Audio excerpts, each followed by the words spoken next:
HarperCollins presents The New Geography of Innovation by Mehran Gul, read by David Thorpe. The present, accurately seized, foretells the future. V.S. Naipaul. In loving memory of my mother, 1956 to 2015.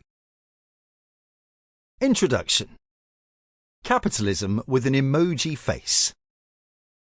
If you saw a bunch of people that were trying to do a thing, and there were green people and red people and blue people and purple people, and the purple people are succeeding and the other ones are not, a natural thing to say is, well, what's up with the purple people? 1. In the winter of 2000, when Mikko Kodisoja wanted to hire someone to help run his company Sumea, a game developer based in Helsinki, Finland, he offered the job to Ilkka Paananen, a 22-year-old student at the Helsinki University of Technology. The most attractive aspect of Ilkka's candidacy was that he was the only one willing to take the job. These guys hadn't raised any money, so they couldn't even afford to pay me anything, Ilkka recalls. They didn't have too many candidates, and I was probably the only one, and that's why they picked me. Sumea's founders were creative types who were really into making games, but they didn't care much for all the other mundane stuff that goes into running a company. So they brought in Ilkka, a business student, to take care of all that housekeeping. And then they thought that, well, for you to have any kind of credibility as a kind of representative of the company, you need a credible title, and so they decided to call me the CEO, Ilkka tells me.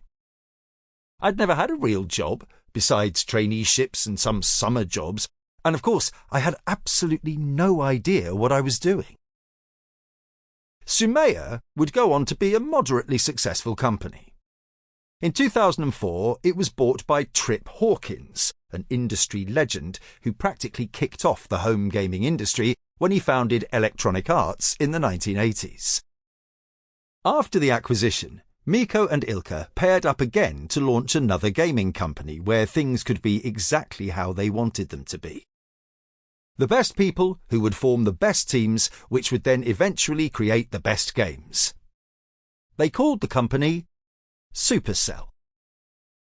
Supercell, which started with 15 people packed in a snug 35-metre square room, got off to a rocky start. Its first game, Gunshine, didn't get much traction and was scrapped within months. The second, Heyday, did well. The third, Clash of Clans, released in August 2012, changed mobile gaming forever. Clash of Clans, a strategy game in which the player assumes the role of a village chief building out their own village while waging war on every other village, became the highest-grossing game in the US within 3 months of its launch.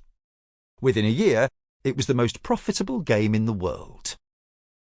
From idea to launch, Clash of Clans was developed in 6 months. A decade later, it's still going strong. It's been downloaded over 500 million times and has brought in over $10 billion in lifetime revenue. How does that stack up against other hits coming out of the wider entertainment industry, like movies, books, and music?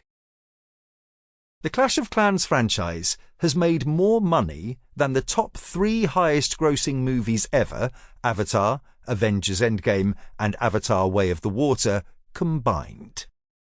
It has made more money than all the Harry Potter books combined. It has made more money than the top 100 music singles streamed ever combined.